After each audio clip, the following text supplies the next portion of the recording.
வணக்கம். Double engine Sarkar அல்ல, டப்பா என்ஜின் சர்க்கார். மோடிக்கு மு.க.ஸ்டாலின் பதிலடி. அன்பு உறவுகளே, உங்கள் தொடர் ஆதரவுக்கு நன்றி. நீங்க தொடர்ந்து எனக்கு ஆதரவு கொடுக்கறதால தான் நல்ல நல்ல காணொலி என்னால போட முடியுது. நீங்க சப்ஸ்கிரைப் பண்ணிட்டு பாருங்க, அப்பதான் நல்ல நல்ல காணொலிகள் என்னால போட முடியும். இப்ப விஷயத்துக்கு வாங்க.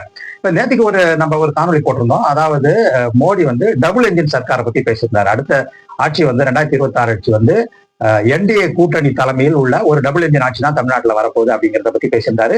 திமுக ரொம்ப கிரிட்டிசைஸ் பண்ணி பேசியிருந்தாரு அப்படிங்கிறது எல்லாமே நம்ம ஏற்கனவே பேசியிருக்கிறோம். இப்ப அதனுடைய தொடர்ச்சியாக அதற்கு பதிலடியாக மு.க.ஸ்டாலின் அவர்கள் முதல்வர் மிக தெளிவான அதுக்கு ஒரு பதில் கொடுத்திருக்காரு அப்படிங்கிறத பாக்குறோம்.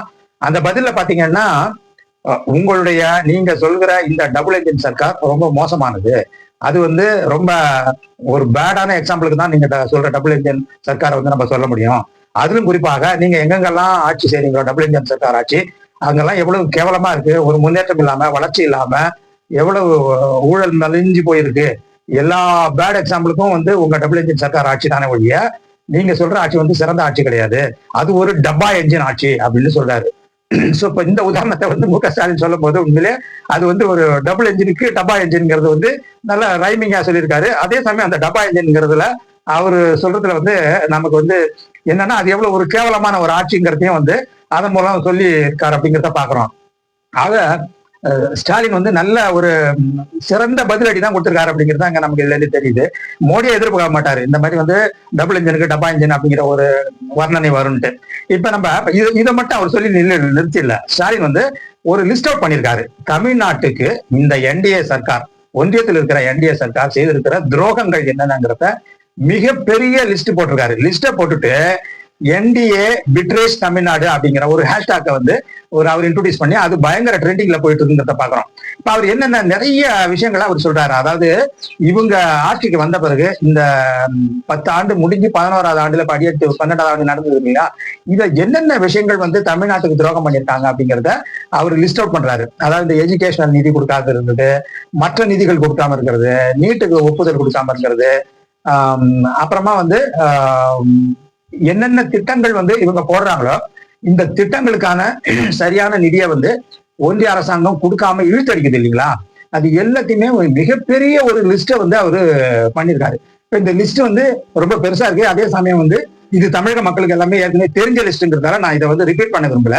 ஆனா அதுல அவர் அதன் மூலம் என்ன கருத்துக்களை அவர் மக்கள் முன் தெரிவிக்க விரும்புறாருங்கிறத மட்டும்தான் நம்ம இந்த நேரத்துல பேசணும். அதாவது அவருடைய என்ன கருத்து தெரியுங்களா, அவரு தெரிவிக்க விரும்புற முக்கியமான கருத்து என்னன்னா, நீ டபுள் என்ஜின் சர்க்கார்னு சொல்ற, அதிமுக இல்ல இன்னும் பல கட்சிகளோட சேர்ந்து தமிழ்நாட்டுல என்டிஏ கூட்டணி நீ சொல்லிக்கிட்டு இருக்க. ஆனால் நீ ஏற்கனவே உள்ள இந்த என்டிஏ கூட்டணி மற்ற மாநிலங்கள்ல என்னென்ன செஞ்சு கிழிச்சுது, அதன் மூலம் ஏதாவது வளர்ச்சி ஏற்பட்டிருக்கா நாட்டுல, நீ சொல்லாமலே, உன்னுடைய ஒத்துழைப்பு இல்லாமலே, உன்னுடைய எந்த திட்டமும் எனக்கு சரிவர கிடைக்க பெறாமலே நான் ஜிஎஸ்டிபிலையும் மற்ற வளர்ச்சியிலையும் வளர்ச்சி குறியீடுகள் எல்லாத்துலயுமே நான் நம்பர் 1 போயிட்டு இருக்கேன். தமிழ்நாடு ஏற்கனவே நாங்க அதை அச்சீவ் பண்ணிட்டோம் அப்படிங்கிறது நான் எல்லாருக்குமே தெரிஞ்ச விஷயம் தானே. அதனால நீ கொடுக்க போற இந்த என்டிஏ டபுள் என்ஜின் ஆட்சியால எனக்கு ஒன்றும் புதுசா கிடைக்க போறது கிடையாது. ஏற்கனவே நாங்க இந்த திராவிட மாடல் ஆட்சியில எல்லாத்தையுமே நாங்க அடைஞ்சிட்டோம், அச்சீவ் பண்ணிட்டோம்.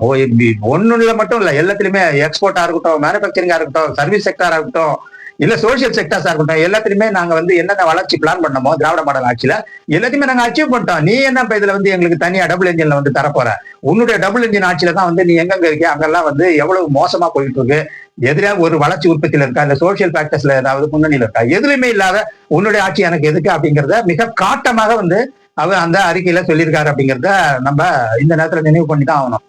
இதை சொல்லும் போதே அவர் என்ன சொல்றாருன்னா, நீ இவ்வளவு தூரம் பேசுறல்ல, உங்களுடைய ஆட்சி, உங்க டபுள் என்ஜின் ஆட்சி ரொம்ப அருமையா இருக்கும், பிரமாதமா இருக்கும்னு, எங்களுக்கு நீ என்ன செஞ்சிருக்க, தமிழ்நாட்டுக்கு உன்னுடைய கான்ட்ரிபியூஷன் என்ன, தமிழுக்கு நீ என்ன கான்ட்ரிபியூட் பண்ணிருக்க, தமிழுக்கு நீ தமிழை பத்தி பேசுற, தமிழ் பெரிய மொழி, எல்லாத்தையும் தமிழ்ல பேசுற, திருக்குறளை கோட் பண்ற, ஆனாலும் நீ அந்த மொழிக்கு ஏதாவது அலர்ட் பண்ணிருக்கியா, சமஸ்கிருதத்தை விட கம்மியா தானே அலர்ட் பண்ற. அந்த மாதிரி எல்லா விஷயங்களையுமே பயங்கரமா அவரு எடுத்து வச்சிருக்காரு அப்படிங்கிறத பாக்குறோம். இது பிஜேபியோ இல்ல மோடியோ இல்ல அமித்ஷாவோ கூட இது எதிர்பார்த்திருக்க மாட்டாங்க. ஏன்னா அவங்க எதிர்பார்க்கறது என்னன்னா, இந்த மாதிரி ஒரு மத கலவரத்தை திருப்பரங்குன்ற மாதிரி ஒரு இஷ்யூ, அதே மாதிரி மக்களை ஜாதி ரீதியா ஒன்றுனுச்சு, மத ரீதியா ஒன்றுனுச்சு, இந்து மதம் தான் இந்துக்களை ஒன்று கொடுக்கிறது, இந்த மாதிரி போலரைஸ் பண்ணி ஜெயிக்கலாம் அப்படிங்கிறது அவங்களுடைய திட்டம்ங்கிறது. அது தமிழ்நாட்டுல எடுபடலைங்கிறது தமிழக மக்களுக்கும் தெரியும், முதல்வர் ஸ்டாலினுக்கும் நல்லாவே தெரியும். ஏன்னா அந்த ஒரு நெரேட்டிவ் வந்து இங்க செட் பண்ணி பாக்குறாங்க. அது வந்து செல்ஃபே எடுக்க மாட்டேங்குதுங்கிறது நமக்கு எல்லாமே தெரியும். அப்படி இருக்கும்போது இப்ப அப்ப கூட இந்த மீட்டிங்ல கூட திருப்பரங்குன்ற இஷ்யூ கூட அவர் லைட்டா அதை ரைஸ் பண்ணாருங்கிறத நம்ம பாக்குறோம். அதாவது வந்து முருகனுக்கே இவங்க வந்து மரியாதை கொடுக்கல, அந்த தீபத்தை ஏத்தல அப்படிங்கிற மாதிரி இது பண்ணாங்க. முருகனுடைய போட்டோ இவங்க எல்லாம் வந்து அவங்க பிரசன்ட் பண்ணாங்கிறத பாக்குறோம். ஆக மத ரீதியிலான போலரைசேஷன் வந்து நடக்கல. அதே மாதிரி ஜாதி ரீதியா அவங்க போலரைஸ் பண்ண பாக்குறாங்க.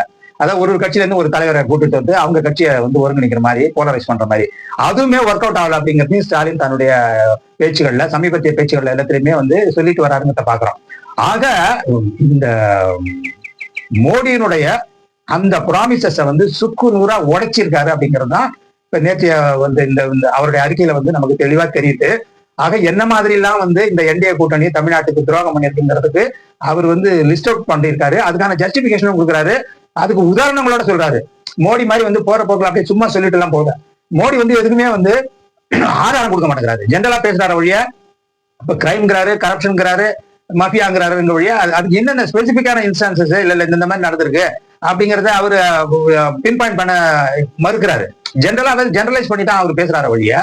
ஆனா ஸ்டாலின் வந்து ஒன்னொன்னுக்குமே வந்து தனிப்பட்ட முறையில அவர் உதாரணங்கள் அந்த அமௌண்ட்டுகளோட சொல்றாரு. ஒன்னொன்னுக்குமே இப்ப வந்து கல்விக்குன்னா எவ்வளவு அமௌண்ட், சுகாதாரத்துக்குன்னா எவ்வளவு அமௌண்ட் மறுத்து இருக்கு, அதே மாதிரி என்னென்ன ஃபண்ட்ஸ் வந்து ரிலீஸ் பண்ணல, என்னென்ன திட்டங்கள் இவங்க போட்டாங்க, குறிப்பா வந்து கோயம்புத்தூர் மதுரைக்கு வந்து மெட்ரோ திட்டங்களை வந்து எப்படி மறுத்தாங்க, அதே மாதிரி சென்னைக்குமே உள்ள மெட்ரோவோட இன்னொரு பகுதி திட்டத்துக்கு எப்படி அவங்க வந்து மறுத்தாங்க, அதே மாதிரி ஓசூர்ல வந்து விமான நிலையத்துக்கு மறுத்த விஷயங்கள், அந்த மாதிரி எல்லா விஷயம் எந்தெந்த விஷயங்கள்ல வந்து ஒன்றிய அரசாங்கம் வந்து தமிழ்நாடு அரசாங்கத்தோட ஒத்துழைக்கலையோ, சரியான அளவுக்கு அவங்களுக்கு வந்து அந்த அமௌண்ட்ஸை ரிலீஸ் பண்ணலையோ, அதை எல்லாத்தையுமே வந்து லிஸ்ட் அவுட் பண்ணி ஒன்னொன்னுக்கும் உதாரணத்தோட போட்டு அடிச்சு நொறுக்கிருக்காரு அப்படிங்கிறத பாக்குறோம். சோ இதுக்கு வந்து பதில் சொல்ல முடியல. அதான் பாஜகவாலையும் பதில் சொல்ல முடியல. மோடி வந்து இதை எதிர்பார்க்கல. ஏன்னா வந்து மோடி வந்து இறங்கும் போதே வந்து ஸ்டாலின் வந்து இந்த ட்வீட்டை போட்டாரு. சோ இப்ப இவங்க வந்து இதுதான் அவர் பேசுவாருங்கிறது இவருக்கு தெரியும் போல் இருக்கு. அதனால தெரிஞ்சு போய் மோடி பேசுறதுக்கு முன்னாடியே மிக தெளிவா வந்து என்டிஏ எப்படி எங்களை வந்து பிட்ரே பண்ணிடுச்சு அப்படிங்கிறத தெளிவாக போட்டுட்டாரு அப்படிங்கிறத பாக்குறோம். ஆக இப்ப வந்து தமிழக மக்கள்கிட்டே வந்து மிகப்பெரிய ஒரு டிபேட்டை வந்து ஸ்டாலின் வந்து உருவாக்கிட்டாரு. அதாவது டபுள் என்ஜினை விட டபா என்ஜின் தான் மோடியோட என்ஜின். அது வந்து இழுக்கவே செய்யாது, அது வேலைக்கு ஆகாது, அதனால தமிழ்நாட்டுக்கோ தமிழ்நாட்டு மக்களுக்கோ ஒரு பிரயோஜனமும் கிடையாது அப்படிங்கிறத மிக தெளிவாக மிக அருமையாக பல உதாரணங்களோட புட்டு வச்சுட்டாரு ஸ்டாலின் அப்படிங்கிறது தான் இப்ப வந்து மக்கள் மத்தியில மிகப்பெரிய டாக் ஆஃப் த ஸ்டேட்டா இருக்கு. ஸ்டேட் முழுக்க இது பேச ஆரம்பிச்சிட்டாங்க. அவர் வந்தாரு, மோடி வந்தாரு, ஏதோ பேசினாரு, கூட்டணி ஒற்றுமையா இருக்கிற மாதிரி ஒரு பில்டப் பண்றாரு. எல்லாம் பண்ணியும் தமிழ்நாட்டு பத்தி அவர் சொன்ன அந்த கரப்ஷன், மாஃபியா, கிரைம் இதெல்லாமே வந்து தமிழக மக்கள்கிட்ட எடுபடாது அப்படிங்கிறது வந்து நேத்திக்கே அந்த எடுபடாத அந்த ஒரு விஷயத்த ஸ்டாலின் வந்து தோல் உரிச்சு காட்டிட்டாரு. நீங்க சொல்ற இந்த விஷயங்கள்லாம் வந்து தமிழ்நாட்டு மக்கள் கண்டிப்பா நம்ப மாட்டாங்க, தமிழ்நாடு மக்கள் எங்களோட தான் இருக்காங்க அப்படிங்கிறத அவருடைய அறிக்கை மூலம் தெளிவா பேசிட்டாருங்கிறத பாக்குறோம். அடுத்தடுத்த அமர்வுகள்ல நம்ம வர நிகழ்வுகளை காணொலியா போடுவோம். உங்கள் தொடர் ஆதரவுக்கு நன்றி. தொடர்ந்து ஆதரவு கொடுங்க. நீங்க ஆதரவு கொடுத்தாதான் இந்த சேனலை நான் ரன் பண்ண முடியும். வணக்கம்.